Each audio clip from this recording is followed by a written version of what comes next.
శ్రీమాత్రే నమ. జై గురు దత్తాత్రేయ నమ. ఈ వీడియోలో మనం ప్రస్తుతం గురువు యొక్క గమనంలో గురుగ్రహం 2025 సంవత్సరం ఆగస్టు 12వ తారీఖున ఈ గురువు తన సొంత నక్షత్రమైనటువంటి పునర్వసు నక్షత్రం మీదకి ప్రవేశించడం జరిగింది. సుమారుగా 2026 సంవత్సరం జూన్ 18వ తారీఖు వరకు సుమారుగా 310 రోజులు అత్యంత శుభగ్రహమైనటువంటి గురువు ఈ పునర్వసు నక్షత్రం మీద సంచరించడం జరుగుతుంది. ఈ సంచరించడంలో నవంబర్ 12వ తారీఖు నుంచి అంటే 2025 నవంబర్ 12 నుంచి 11వ తారీఖు మార్చి 2026 వరకు కూడా గురుగ్రహం వక్రగమనం పొందడం జరుగుతూ ఉంటుంది. అంటే గురువు మామూలు కన్నా వక్రగమనంలో ఉన్నప్పుడు అత్యంత శుభ ఫలితాలు ఇవ్వడం జరుగుతూ ఉంటుంది. సో మళ్ళా మనకి ఇదే గురువు అక్టోబర్ 18వ తారీఖు నుంచి డిసెంబర్ 5వ తారీఖు వరకు అంటే ఇంతంతా 2025 సంవత్సరం అక్టోబర్ 18 నుంచి డిసెంబర్ 5 వరకు కూడా గురువు కర్కాటక రాశిలో సంచరించడం జరుగుతూ ఉంటుంది. అంటే అక్టోబర్ 18న కర్కాటకంలో ప్రవేశించిన గురువు నవంబర్ 12వ తారీఖున వక్రగమనం పొంది తిరిగి మళ్ళా మిథున రాశిలోకి ప్రవేశించడం జరుగుతుంది. సుమారుగా ఒక 50 రోజుల పాటు ఈ గురువు కర్కాటక రాశిలో తన ఉచ్చక్షేత్రంలో అత్యంత బలవంతుడై సంచరించడం జరుగుతూ ఉంటుంది. అంటే మొత్తం మీద పునర్వసు నక్షత్రంలోనే ఇదంతా జరుగుతుంది. పునర్వసు నక్షత్రం 3 పాదాలు మిథున రాశి యందు, ఒక పాదం కర్కాటక రాశి యందు సంచరించడం జరుగుతూ ఉంటుంది. ఈ కారణం వల్ల ఏంటంటే గురువు ఈ సమయంలో మీకు కర్కాటకంలో గురువు ఉచ్చ పొందడం జరుగుతూ ఉంటుంది. ఏదైనా ఒక గ్రహం ఉచ్చక్షేత్రానికి వెళ్తున్నప్పుడు అత్యంత బలం పుంజుకొని తన యొక్క శుభ ఫలితాల్ని వివిధ రాశుల వారికి, గురుదశ జరుగుతున్న వాళ్ళకి, గురువు యొక్క అంతర్దశ జరుగుతున్న వాళ్ళకి అనుకూలంగా ఇవ్వడం జరుగుతూ ఉంటుంది. సో అయితే ఇప్పుడు ఈ గురుగ్రహ ప్రభావం ఏ రాశి వారి మీద ఏ విధంగా ఉంటుందో తెలుసుకునే ముందుగా ఇక్కడ చిన్న మళ్ళీ లాజిక్ ఒకటి ఉందన్నమాట. ఈ ప్రస్తుతం ఈ రాహుగ్రహం గురువు యొక్క నక్షత్రం అయినటువంటి పూర్వభాద్ర నక్షత్రంలో సంచరించడం జరుగుతుంది. ఇంచుమించుగా ప్రస్తుతం పూర్వభాద్ర నక్షత్రం మీద ఉంటూ నవంబర్ 23వ తారీఖు వరకు అంటే నవంబర్ 23, 2025 సంవత్సరం వరకు ఈ గురువు యొక్క మరొక నక్షత్రం పూర్వభాద్ర నక్షత్రం మీద సంచరించడం వల్ల ఆటోమేటిక్గా గురువు ఈ రాహు యొక్క ప్రభావానికి లోనవడం జరుగుతూ ఉంటుంది. సో రెండు కూడా ఈ విధంగా ఒక కోణ దృష్టి ఈ గురువు మరి రాహు మళ్ళీ ఏర్పడడం వల్ల గురువు రాహు యొక్క ప్రభావానికి లోనవడం వల్ల కొన్ని ఫలితాలు జాతకుడికి అనుకూలంగా ఇవ్వడం జరగదు. అయితే 1-2 సార్లు ప్రయత్నం చేయడం వల్ల జరుగుతూ ఉంటుంది. కొన్ని కార్యక్రమాల్లో అంటే రాహుకి అనుకూలంగా ఉన్నటువంటి కార్యక్రమాల్లో గురువు మనకి అనుకూల ఫలితాలు ఇవ్వడం జరుగుతూ ఉంటుంది. ఏదైనా గురువు ఒక భావంలో ఉన్న ఒక స్థానంలో ఉన్న ఆ భావాన్ని ఎక్స్పాండ్ చేయడం జరుగుతూ ఉంటుంది. ఆ భావాన్ని బాగా పెంచుతూ ఉంటాడు అనమాట. ధనస్థానంలో ఉంటే బాగా ధనవంతుడు చేస్తాడు, సంతాన స్థానంలో ఉంటే ఎక్కువ సంతానాన్ని ఇస్తూ ఉంటాడు. సేమ్ రాహు కూడా అదే పద్ధతి.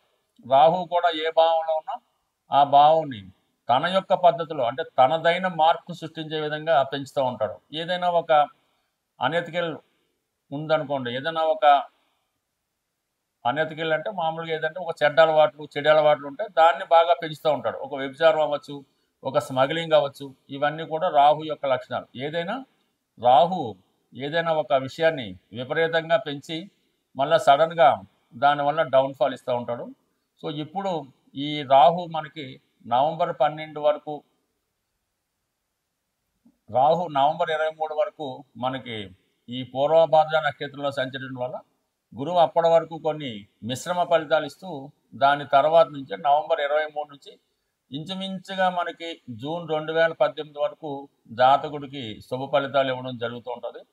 అందువల్ల ఏంటంటే ఏ రాశి వారికి ఏ విధమైనటువంటి ఫలితం రావడం జరుగుతుంటుందని తెలుసుకునే ప్రయత్నంలో ఈ వీడియోలో మనం తులారాశి వారికి గురువు పునర్వసు నక్షత్రంలో 310 రోజుల పాటు చేసే ప్రయాణంలో ఈ రాశి వారికి ఎటువంటి శుభ ఫలితాలు అందించబోతున్నాడు అన్న విషయాన్ని మనం పరిశీలించే ప్రయత్నం చేద్దాం.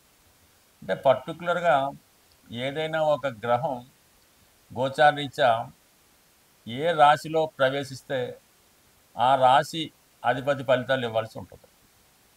అలాగే ఏ నక్షత్రం మీదకి వెళ్తే ఆ నక్షత్రాధిపతి ఫలితాలు కూడా ఇవ్వాల్సి ఉంటుంది. ఇంకా డెప్త్కి వెళ్తే సబ్బాది ఉంటుంది, అంత డీప్ మనకు అక్కర్లేదు. కానీ మరి పునర్వసు నక్షత్రం గురువు యొక్క సొంత నక్షత్రంలో ప్రవేశించడం వల్ల మనకి ఏమవుతుందంటే గురువు కంప్లీట్గా తన ఫలితాలు ఇవ్వగలుగుతాడు. అంటే వేరే గురువు మీద వేరే ఒత్తిడి ఏముండదన్నమాట. కంప్లీట్గా మన ఫలితాలు ఇవ్వడానికి సిద్ధంగా ఉంటాడు.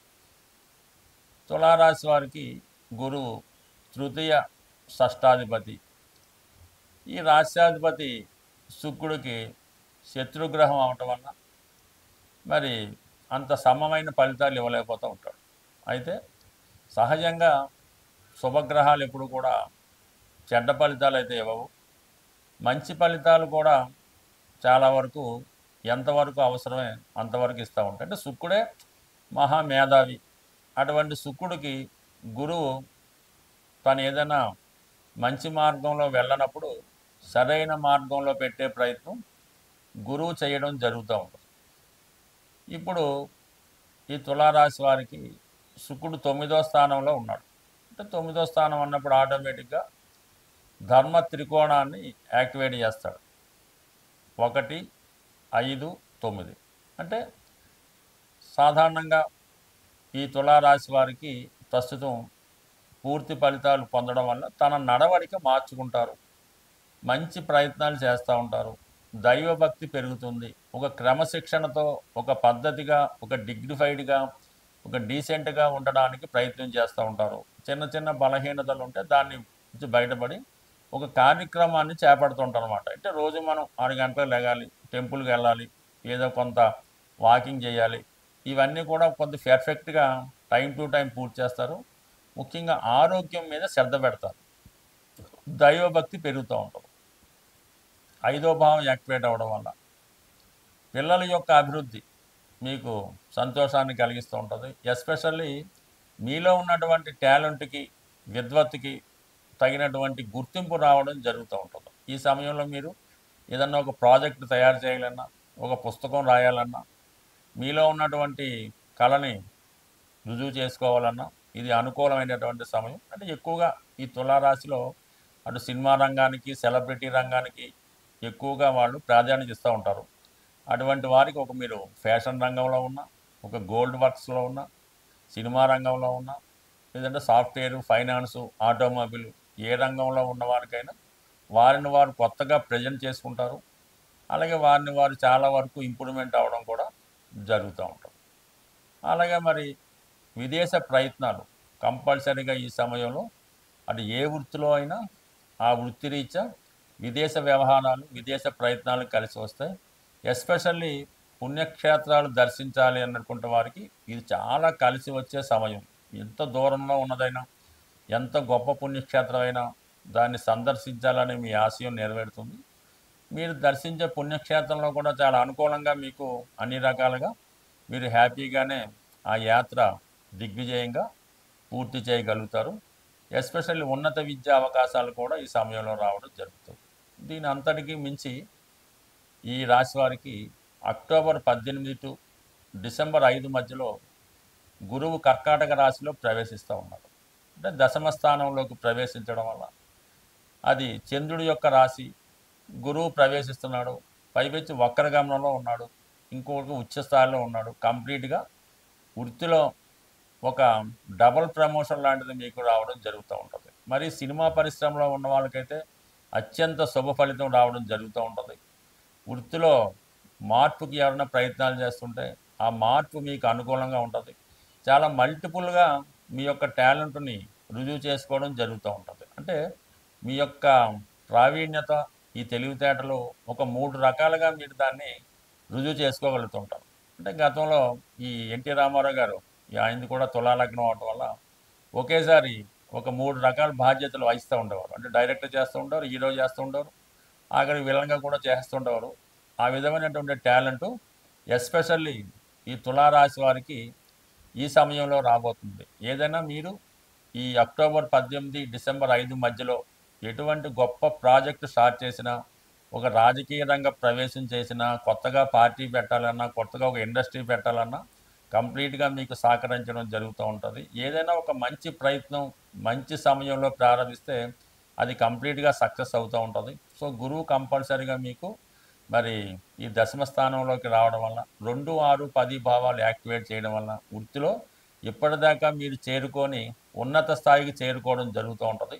అయితే గురువు ఒక ఫలితాన్ని ఇస్తే దాన్ని మళ్ళా వెనక్కి తీసుకోవడం ఉండదు. కంపల్సరీగా దాన్ని ఇంప్రూవ్‌మెంట్ అవుతూ ఉంటది కాబట్టి రాబోయే సమయంలో మీ యొక్క హోదా, స్థాయి, స్టేటస్ పెరగబోతున్నాయి. అది మీరు సవ్యమైన మార్గంలో నిజాయితీగా కష్టపడి వెళ్తే 100% ఈ విషయాన్ని మీరు సాధించగలుగుతుంటారు. అయితే మీ జాతకంలో ఎటువంటి దోషాలు లేకుండా ఎస్పెషల్లీ పితృదోషం గానీ, మాతృదోషం గానీ లేకుండా కొన్ని యోగాలు జాతకంలో ఉన్నప్పుడు ఈ గోచారం గానీ, దశలు గానీ పనిచేయవు. అటువంటి దుర్యోగాలు ఏమన్నా మీ జాతకంలో ఉంటే దాన్ని పరిశీలించి వాటిని మీరు నివృత్తి చేసుకుంటే ఇప్పుడు వచ్చినటువంటి ఈ గురు ఫలితం మీకు సంపూర్ణంగా మీరు పొందగలుగుతారు. ఏదైనా ఈ చెడ్డ యోగాలు, దుర్యోగాలు ఉంటే మనం ఎంత కష్టపడ్డా ఆ ఫలితం పొందలేం కాబట్టి ముందుగా మీ జాతకంలో ఉన్నటువంటి చెడు యోగాలను పరిష్కరించుకొని దానికి పరిహారం చేసుకుంటే మంచి యోగాలు అంటే గురువు లాంటి శుభగ్రహాలు ఇచ్చే ఫలితాలు పొందడం జరుగుతుంది. గురుగ్రహ అనుగ్రహం సంపాదించాలంటే మరి సాధారణంగా ఈ రాబోయే ఆశ్వీజ మాసం, ఈ కార్తీక మాసం కొన్ని పండగలు వస్తుంటాయి కదా.